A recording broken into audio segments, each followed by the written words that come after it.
Assalamualaikum warahmatullahi wabarakatuh teman-teman. Jumpa lagi bersama saya Anton. Di video ini kita akan membahas soal P3K keperawatan dan kita akan membahas materi tentang keperawatan komunitas. Langsung saja kita ke soal yang pertama.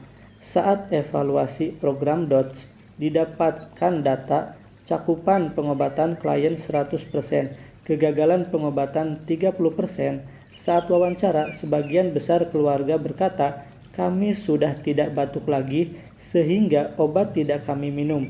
Apakah data yang harus dikaji lebih detail pada kasus tersebut? A. Lama minum obat. B. Cakupan pengobatan. C. Penyebab kegagalan. D. Keyakinan klien terhadap pengobatan. Atau E. Penyebab tidak melanjutkan pengobatan. Kira-kira yang mana teman-teman jawabannya? Pernyataan klien pada kasus yaitu kami sudah tidak batuk lagi sehingga obat tidak kami minum mencerminkan keyakinan terhadap penyakit dan prosedur pengobatan yang tidak sesuai dengan prosedur pengobatan anti-tuberkulosis. Pengobatan anti-tuberkulosis harus dilakukan sehingga tuntas 6-9 bulan. Jadi jawabannya adalah yang D, keyakinan klien terhadap pengobatan. Soal nomor 2.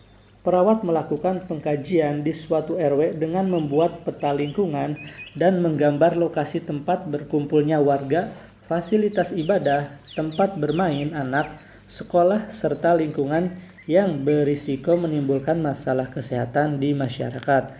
Apakah metode pengkajian yang dilakukan oleh perawat pada kasus tersebut? A. Kuesioner. B. Wawancara. C. Studi literatur. B. One-shell survey. Atau E. Fokus grup diskusi. Kira-kira yang mana teman-teman jawabannya? Jawabannya adalah yang D. Data tentang kondisi peta lingkungan dan menggambarkan lokasi tempat berkumpulnya warga, fasilitas ibadah, tempat bermain anak, sekolah, serta lingkungan yang berisiko menimbulkan masalah kesehatan di masyarakat dapat dikaji melalui metode One-shell survey. Metode ini dilakukan untuk mengkaji kondisi lingkungan fisik komunitas melalui observasi. Hasil One-shell survey adalah peta topografi suatu wilayah populasi. Kalau kuesioner digunakan untuk memperoleh data yang bersumber dari masyarakat langsung dengan seperangkat pertanyaan yang berkaitan dengan data inti dan data subsistem yang ada di komunitas. Kemudian, kalau wawancara digunakan untuk mengidentifikasi pandangan dari tokoh kunci di masyarakat, bisa tokoh masyarakat atau tokoh agama. Studi literatur digunakan untuk mengumpulkan data sekunder tentang statistik vital di komunitas yang diperoleh dari dokumen kader, desa, puskesmas, atau dinas kesehatan. Kemudian, kalau fokus grup diskusi adalah digunakan untuk mengidentifikasi fenomena spesifik menyangkut sekelompok orang yang lebih efektif dengan metode diskusi. Misalnya, diskusi ibu hamil, diskusi lansia, diskusi pasangan usia subur. Soal berikutnya. Hasil pengkajian di suatu posyandu lansia didapatkan keluhan terbanyak nyeri perut kiri atas. Kader mengatakan lansia menganggap hal tersebut adalah biasa dan memiliki kebiasaan makan tidak teratur. Apakah pengkajian lanjutan pada kasus tersebut? A. Wawancara kader tentang kesehatan lansia. B. Data kunjungan lansia ke puskesmas. C. One-shell survey. D. Kuesioner perilaku kesehatan lansia. Atau E. Pengkajian fisik pada lansia. Kira-kira yang mana nih jawabannya? Jawabannya adalah yang E. Data subjektif perlu didukung dengan data objektif berupa hasil pengkajian fisik pada kelompok lansia. Nah, di sini kan ada data subjektif ya, mengeluh nyeri perut kiri atas. Jadi kita harus dibuktikan dengan data objektif melalui pengkajian fisik pada lansia. Soal berikutnya. Hasil pengkajian di suatu desa ditemukan data peningkatan 10% kasus TBC, 70% keluarga prasejahtera, 60% merasakan adanya gejala penyakit, 50% keluarga bekerja sebagai buruh, dan 50% penderita sulit meluangkan waktu untuk memeriksa kesehatan. Apakah diagnosa keperawatan pada kasus tersebut? A. Perilaku kesehatan cenderung beresiko. B. Ketidakefektifan pemeliharaan kesehatan. C. Kesiapan meningkatkan manajemen kesehatan. D. Ketidakefektifan manajemen kesehatan. Atau E. Defisiensi kesehatan komunitas. Nah, kira-kira yang mana teman-teman jawabannya? Diagnosa keperawatan komunitas yang sesuai pada kasus di atas adalah defisiensi kesehatan komunitas, karena adanya satu atau lebih masalah kesehatan atau faktor yang mengganggu kesejahteraan atau meningkatnya risiko masalah kesehatan yang dialami oleh suatu populasi. Di sini kan ada 10% peningkatan kasus tuberkulosis, kemudian 70% keluarga prasejahtera yang cenderung berisiko mengalami gangguan kesehatan, kemudian 60% merasakan adanya gejala penyakit, dan 50% penderita sulit meluangkan waktu untuk memeriksa kesehatan. Kalau perilaku cenderung berisiko ditandai apa teman-teman? Perilaku cenderung berisiko ditandai dengan perilaku maladaptif yang dilakukan oleh populasi namun belum terjadi masalah kesehatan. Jadi belum ada masalah kesehatan tapi perilakunya itu cenderung berisiko. Misalnya bakar sampah sembarangan tapi tidak ada masalah kesehatan, seperti tidak ada batuk atau gangguan saluran pernapasan. Kemudian kalau yang ketidakefektifan pemeliharaan kesehatan itu adalah ditandai dengan data-data mengarah pada masalah yang sudah terjadi tetapi populasi kurang pengetahuan tentang praktik kesehatan dasar. Jadi ini sudah terjadi masalah dan kurang pengetahuan masyarakatnya.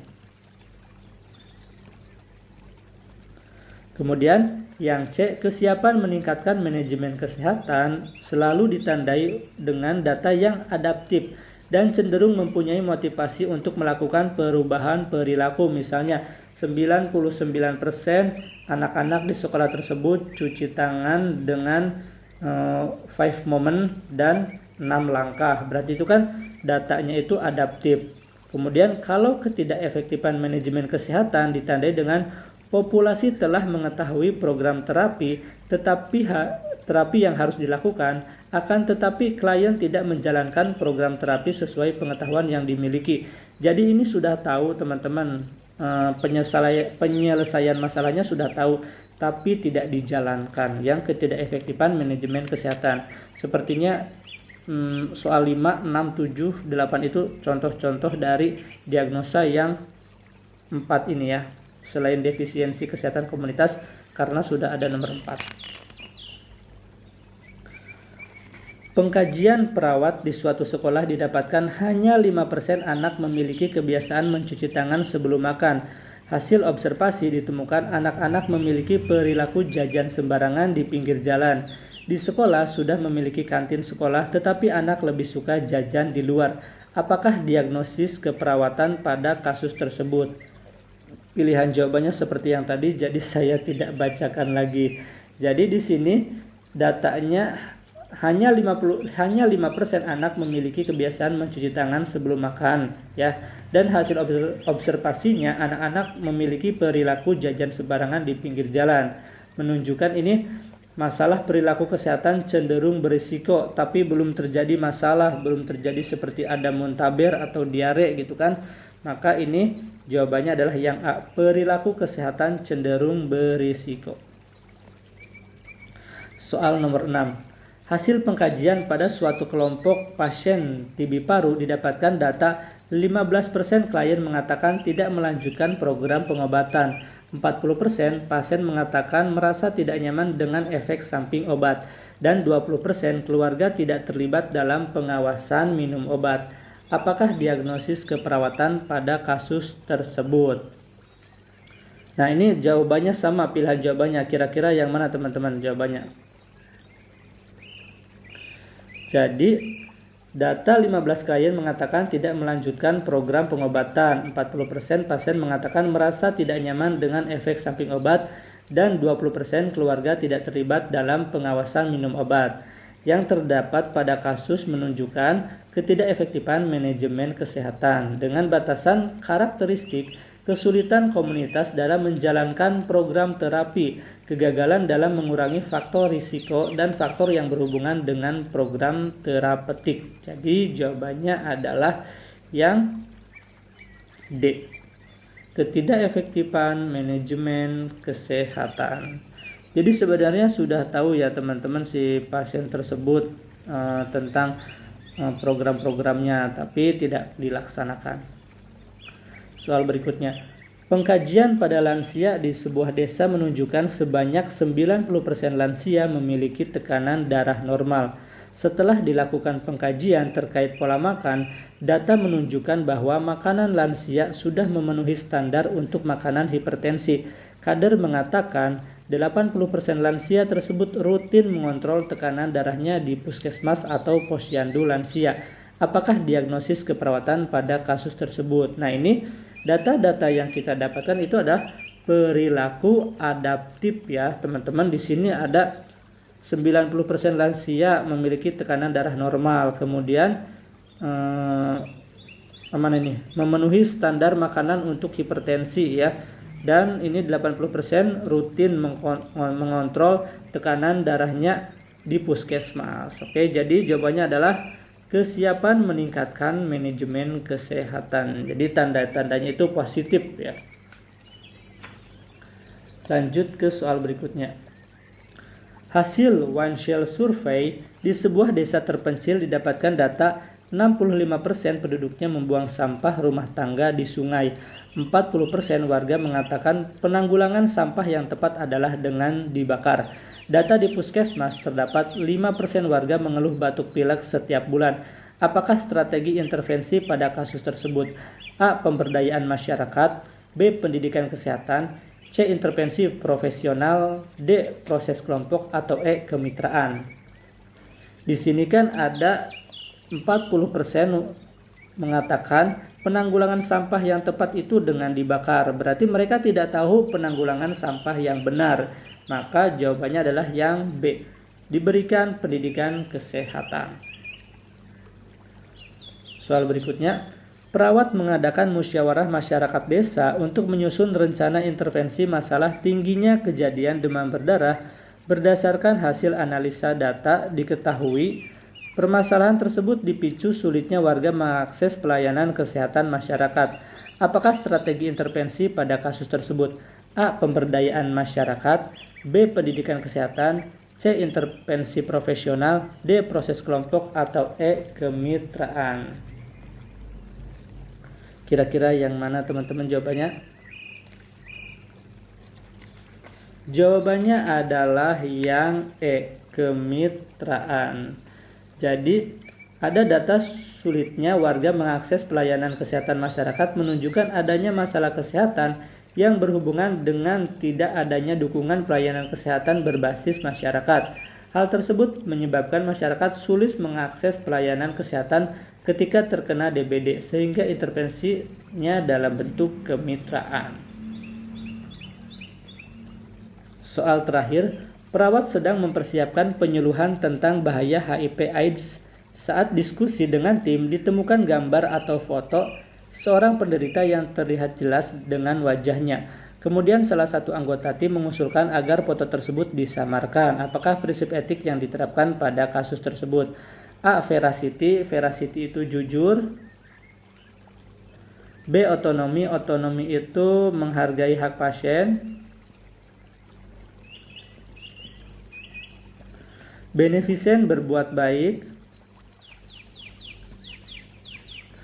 Confidentiality, kerahasiaan. Jawabannya adalah yang D. Non-maleficent, tidak merugikan. Baik teman-teman, itu saja yang bisa saya sampaikan pada kesempatan kali ini. Terima kasih sudah menonton dari awal sampai akhir. Buat teman-teman yang mau ujian P3K, selamat belajar dan semoga sukses dan diterima menjadi ASN tahun 2023. Baik, saya pamit. Wassalamualaikum warahmatullahi wabarakatuh.